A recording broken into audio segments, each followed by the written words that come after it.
Alright, so this is the second part of our graphical vector addition discussion.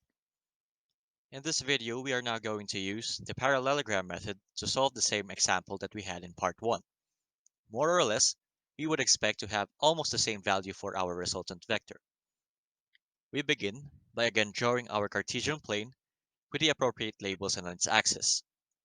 Since we are now using the parallelogram method, we will have a different approach that involves drawing more parallel lines.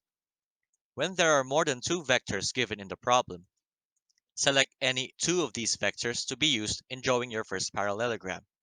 Here, I chose the second and third vectors. Plot these two into your Cartesian plane, both starting from the origin as shown. These two lines are going to be the first two sides of your parallelogram. You may use the same technique that I demonstrated in my previous vector addition video in plotting vectors from a reference point. Take note that these lengths and angles are to scale. I just copied the same vector lines from the polygon method video so that our resultant vector will be as close to the actual answer as possible.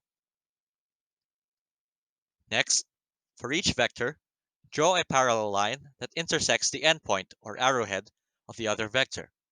Again, the technique that will be shown here is the same one I demonstrated in the polygon method.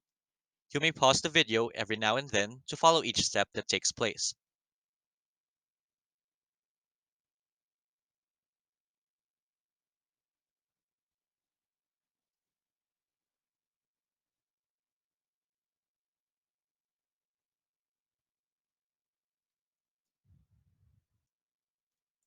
From here, you can already see the complete parallelogram.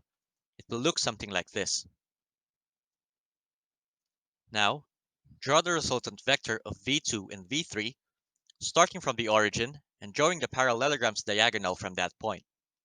It is now represented by that blue vector line. I labeled it as vr1 since it is not the final resultant vector yet. However, if you encounter problems that only had two given vectors, your resultant vector would be the final answer already. You just have to measure the magnitude and direction.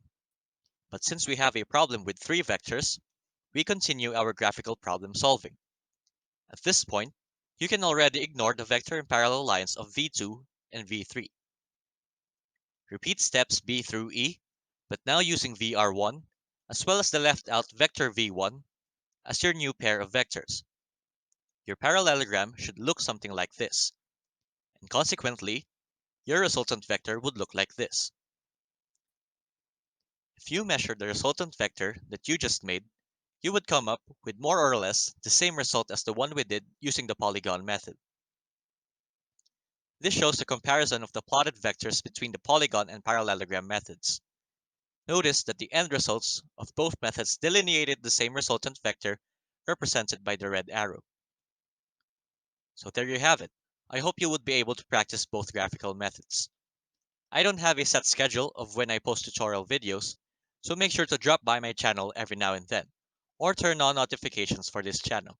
Again, thank you and don't stop learning something new every day.